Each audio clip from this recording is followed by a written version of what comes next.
Mirëmbrëma shikues të nderuar, po japim lajmet në televizionin tema, mirë po para se të fillojmë, ju njohim me disa nga zhvillimet kryesore të ditës. Pushteti i ri i Ferizajt formohet më 24 dhjetor. Liberalizimi i vizave vështirë se do të ndodhë më 2014. Serbia nis pagesën e pensioneve.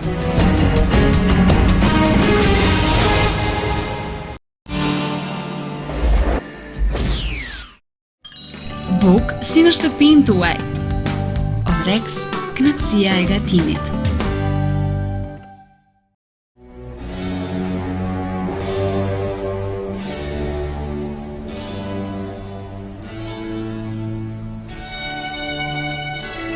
Jetë dhe çdo pikë të ujit. Uji lubeten.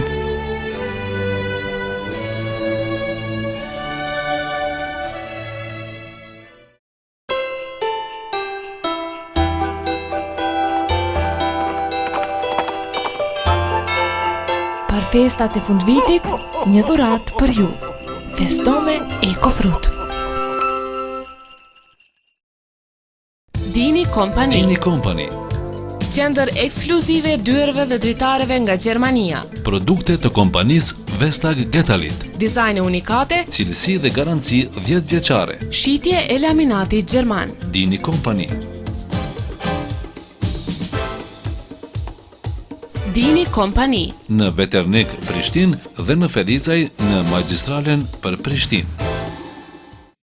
Kompania Alpetrol, me traditë të lavdishme të punës që nga viti 1989, më e mira dhe më e madhja me mbi 50 pika shitëse të derivateve në Kosovë. Prezencë e fuqishme në Ferizaj e rrethim, 5 pika moderne të shitjes në Ferizaj, 1 pikë në han të ri të shtimes dhe në konjuh të Lipjanit.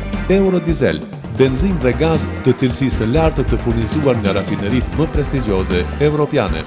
Vajra, antifriz dhe artikuj të tjerë me çmime më të lira në vend. Jemi kompani që ju garantojmë cilësi. Alpetrol.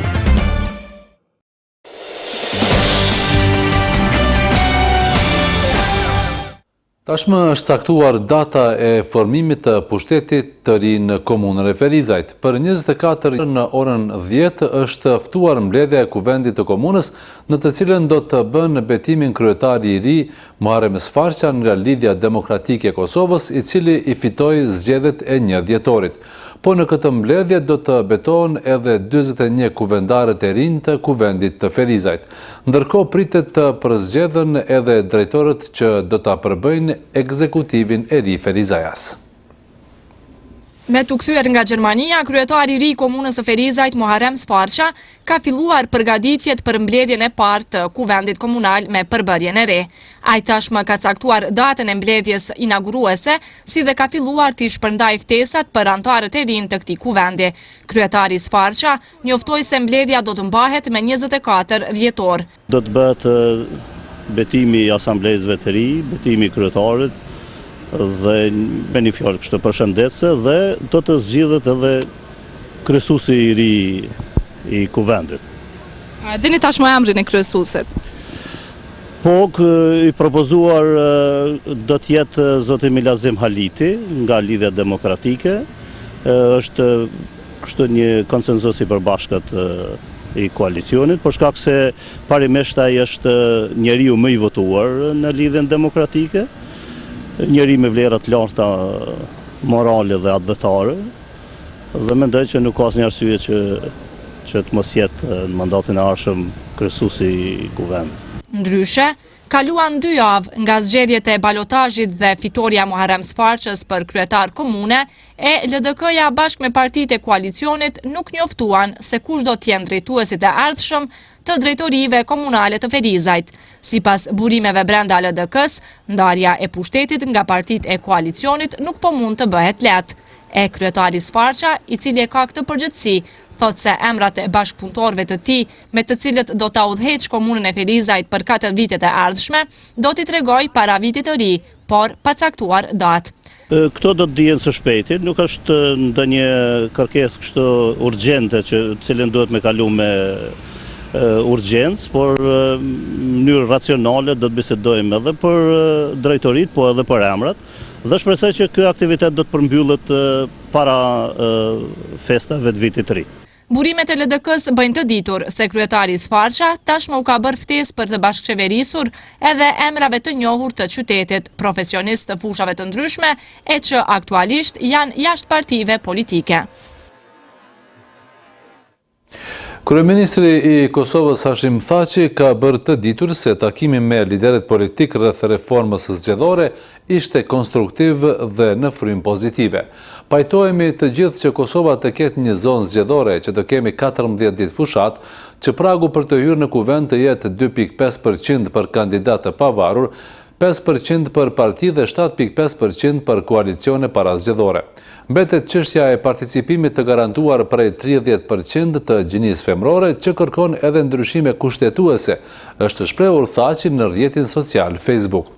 Të hapura mbeten edhe çështjet si eliminimi i votave me kusht e drejta për të pasur 2 pozita legislativi dhe ekzekutivi, përbërja KQZ-s si dhe çështja e ulseve të rezervuara për 1 apo 2 mandatet e ardhshme, për të cilat duhen ndryshime kushtetuese, ka shkruar Thaçi. Përfaqësues të partive politike dyshojnë nëse institucionet e Kosovës do të arrijnë të përmbushin detyrimet për liberalizimin e vizave dhe që ky proces të përmbyllet më 2014. Përveç shëngjecjeve, edhe kushtet e vëna nga Komisioni Evropian rrisin dyshimin se qytetarët e Kosovës shumë shpejt mund të lëvizin lirshëm në zonën Schengen. Krimi organizuar dhe korrupsioni, sipas përfaqësuesve politik, por edhe misionit faktëmbledhës të Bashkimit Evropian, konsiderohen sfidat kryesore të këtij procesi. Integrimi qëndrueshëm i personave të riadhesuar, lëshimi i dokumenteve të gjendjes civile me kod të sigurisë, lidhja elektronike e databazës së Agjencisë së Regjistrimit Civil me databazën e Ministrisë së Punëve të Brendshme, si dhe trajnimi i policisë kufitare janë disa nga rekomandimet e misionit faktëmbledhës të Komisionit Evropian për institucionet e vendit për përmbushjen e kritereve të dala nga udhërrëfyesi për liberalizim të vizave. Në mjekësinë publike të Ferizajt vazhdon avazi i mungesës së barnave nga lista esenciale. Madje ndodh të mos ketë as insulin për diabetikët. Zyrtarët vendës thonë se për këtë gjendje përgjegjëse është Ministria e Shëndetësisë, së cilës rregullisht i bëhen kërkesat. Në sezonin e dimrit, numri i pacientëve është rritur për shkak të infeksioneve, gripit apo edhe ftohjes, ndërkaq pas kontrollit nga mjeku, pacientët i drejtohen barnatores në qendrën kryesore të mjekësisë familjare, por aty pothuajse nuk ka asnjë bar esencial. Pacientët ankohen se me ditë të tëra nuk i marrin barnat, madje ka nga ata të cilët nuk kanë mundësi t'i blejnë ato, derisa shprehen se janë të zhgënjur me sistemin shëndetësor kosovar. Sa kur më lip s'ka, unë jam e penzion një validor. Edhe nuk ka barë? Jo, do të mi bli, se më kontrol të agim bity që 10 vjetë më kontrolon pa pare. Shkoj të i zujnë ambulantis, për që të arsujet barnave viktu, edhe doktor Alberti ishë mjek i mirë, se ndra. Barna s'ka, këto në baqë mi bli, më s'baqë rënë. Shka më angin barnatore, më shire krejt, Ministria Shëndetësisë. Udhëheqës të QKMF-s në Ferizaj e pranojnë se kanë probleme me furnizim me barnat esenciale, por shtojnë se faji është i Ministrisë së Shëndetësisë. Ata thonë se buxheti për QKMF-t duhet të decentralizohet, me që sipas tyre në ministri është krijuar një monopol.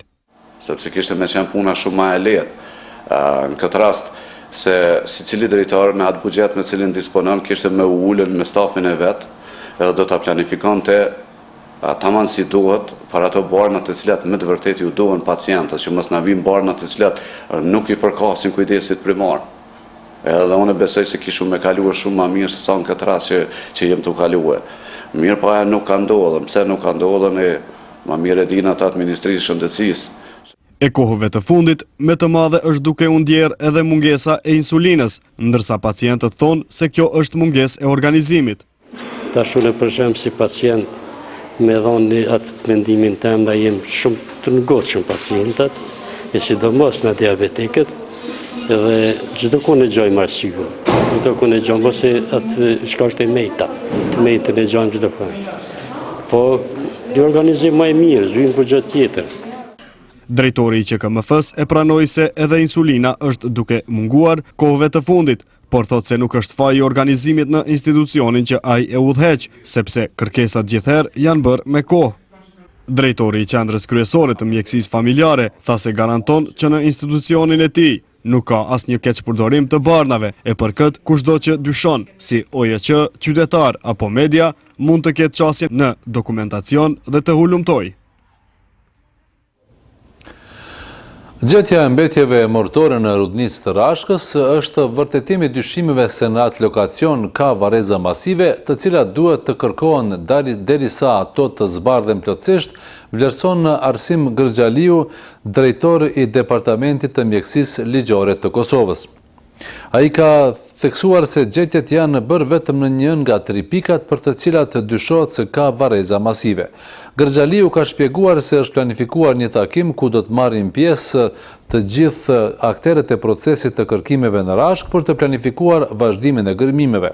Duke u bazuar në deklaratat e mëhershme të prokurorit serb për krime lufte Bruno Vekarić, në varezat masive në rudnicë të Rashkës pritet të jenë 250 deri në 450 viktima, për të cilat ekzistojnë dyshime se janë vrarë nga forcat serbe në luftën e fundit në Kosovë. Pasi ka lidhur aleancë me Partinë Demokratike të Kosovës gjatë fushatës për zgjedhje, dega e PDAK-s në Ferizaj sot e ndërroi aleatin. Ajo i u bashkua Lidhjes Demokratike të Kosovës për ta formuar pushtetin e ri. PDAK tha se ky është fati i të vegjelve, duhet gjithnjë të qëndrojnë në krah të fituesit, ndryshe nuk i ndihmon dot komunitetit të vet. I ka veç 26 vjet, por thot se tashmë e ka arritur përvojën e një politikanit të vërtet. Qazim Ramani nga Partia Demokratike Ashkalinjeve në Ferizaj, i cili në fushatën e fundit të zgjedhjeve lokale e mbështeti fuqishëm kandidatin e PDK-s për kryetar të Ferizajt Agim Aliun, sot ai dhe partia e tij ju bashkua koalicionit të LDK-s. Për këtë mbështetje, LDK-ja dhe PDAK-ja nënshkruajtën edhe një marrëveshje. Përveç Qazim Rahmanit, i gëzuar për këtë akt, u shpreh edhe nënkryetari i LDK-s Fai Grajinca. Partnerët tonë, them kushtimisht se kanë hyrë me ne në bashkëqeverisi, nuk e kanë asnjë kusht. Kjo nënkupton se edhe Partia Demokratike nuk e ka asnjë kusht. Flas për Partinë Demokratike të Ashkalive. Por në ecje sipër ne natyrisht do t'i harmonizojmë interesat, për arsye se ne interesat e qytetarëve në rastin konkret, interesat e qytetarëve të komunitetit Ashkali i kemi vendosur në rand, por pastaj natyrisht edhe interesat individuale të përfaqësuesve të tjerë. Përfaqësuesi i PDAK-s Qazim Rahmani tha se nuk i bën fare përshtypje që brenda një kohe të shkurtur e mbështet herë një parti e herë një tjetër. Ai tha se do të jetë mbështetës gjithmonë i pozitës, pasi që sipas tij vetëm kështu mund t'i dalin në ndihmë interesave dhe kërkesave të komunitetit ashkali. Populli Ashkali o popull i varfër, është një pakicë kombëtare, është një popull që i ka hiç më pak se 4.500 vetë në komunën e Ferizajt dhe nuk kemi arsye më kanë opozitë. S'ka kurfar arsye, nuk kemi ata që jemi faktor që ndryshojnë apo shtetin me një asambles. Kjo është e kuptueshme në mënyrën më të mirë dhe më të qartë. Me një asambles nuk mundesh më ndryshu, ne mundem më ndryshu gjendjen e komunitetit tonë, jo gjendjen politike në Ferizaj. Dhe për këtë arsye jemi këtu. Partia Demokratike Ashkalinjeve të Ferizajt në zgjedhjet e fundit lokale fitoi një ulse në kuvendin komunal. Shteti i Serbisë ka filluar pagesën e pensioneve të para të mbetura nga viti 1999 pensionistëve kosovar, të cilët këtë të drejtë kanë fituar para atij viti, kur pagesa e pensioneve u ishte ndërprerë. Fillimi i pagesës së pensioneve të para, sipas Ministrisë së Punës së Serbisë, ka hasur në mirëkuptim të gjykatës së Strasburgut, në të cilin është zhvilluar procesi gjyqësor kundër Serbisë për çështje të pensioneve të pensionistëve shqiptar. Fondi i sigurimeve pensionale i Serbisë deri më tani ka sjellë 68 vendime pozitive për vazhdimin e pagesës së pensioneve të mbetura të Kosovës, nga gjithsej 11.463 kërkesa. Nga këto kërkesa, 8.518 nuk e kanë dokumentacionin e kompletuar, ndërsa 1.442 kërkesa janë me dokumentacion të rregullt dhe vetëm pritet vendimi për to. Shikues të nderuar, me parashikimin e motit, japim fund këtij edicioni të lajmeve në televizionin Tema. Ju falenderojmë për vëmendjen, mirupafshim në edicione tjera.